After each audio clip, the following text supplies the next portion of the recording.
Welcome to Connect to Congress, our regular opportunity to connect with our delegation in Washington, D.C. Joining me today is Democrat Dina Titus, representing Southern Nevada, Las Vegas. Congresswoman Titus, great to see you as always. Thanks for joining us. Thank you, Jeff. It's a pleasure. I'm talking to you the day after the State of the Union, so let me just begin right here. What did you think of the speech? Well, I wasn't very inspired, and I didn't really learn anything new. It was kind of disappointing, I thought, because he gave one sentence to infrastructure, which I care about. He said absolutely nothing about gun violence, which has hit my district.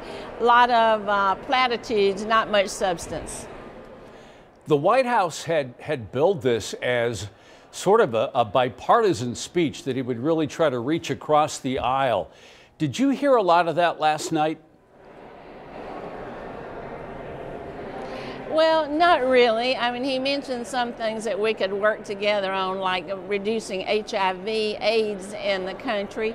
And he brought out a lot of people who are heroes of World War II or people who pulled at your heartstrings. But then he went right ahead and made a few gratuitous comments about socialism, looking at the Democrats, saying don't investigate or else there'll be no legislation. That was aimed right at the Democrats. Earlier in the day, he had personally insulted a couple of Democrats. So, you know, I think we got to wait and see. Actions speak louder than words. And if he was trying to be bipartisan, let's see what he does with it.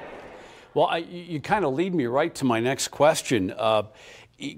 That quote that he said, that's sort of ricocheting around the world, if there is going to be peace and legislation, there cannot be war and investigation. Now, I'm talking to you.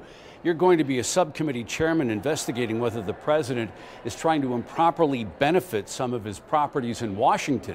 So you will be investigating the guy. How did you take that line? What did you take away from that? Well, it's a pretty ridiculous kind of comparison. Those two things don't go together.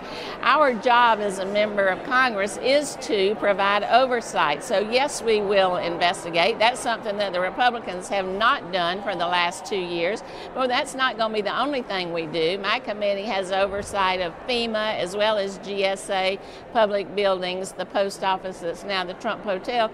But we want to get legislation passed as well, like an infrastructure package. All eyes, Congresswoman, as you know, are on the next deadline, which is February 15th. Today, Nancy Pelosi said that she would accept a bipartisan deal on border security.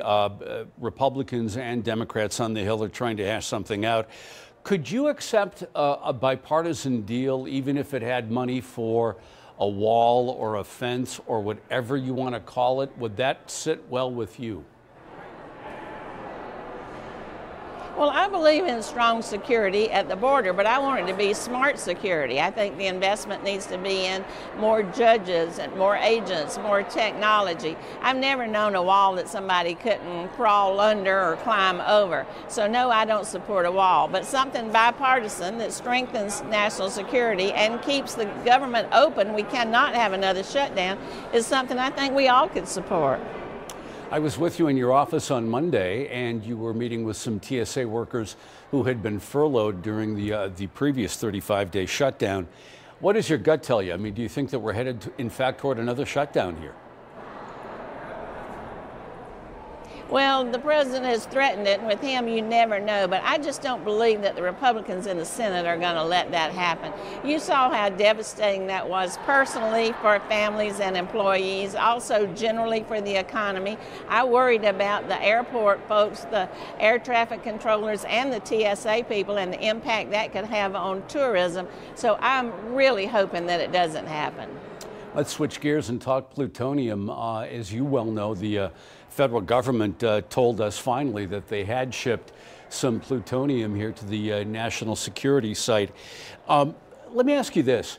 Does Nevada have a case here? I mean, if the federal government wants to move this stuff from a federal facility over federal highways to another federal facility here in Nevada, how could we stop it? Do we have a legal case against Washington here in this one?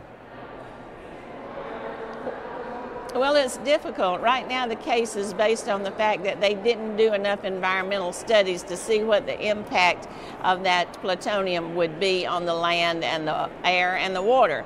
Right now, that's already there. That's one of the things they said they were negotiating and going forward with the lawsuit in good faith when they'd already sent it to us last November. However, there are 6 tons left, and we have to be sure that those 6 tons don't come. So even if we can't win in the courts, we're going to look at perhaps legislative measures or maybe even appropriations measures to keep that from happening.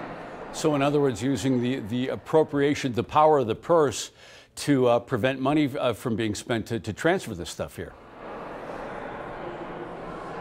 Exactly, because that's very expensive and it's not really serving any purpose. South Carolina just didn't want it, so now they're just moving it and sitting it and storing it in Nevada. It's not like that something has been accomplished there and millions of dollars have been spent. Congresswoman, we are out of time. I'm going to get 1.5 more questions in. Real quick, you're worried about a slippery slope. The plutonium's a different issue from Yucca Mountain, but you're worried about the slippery slope here.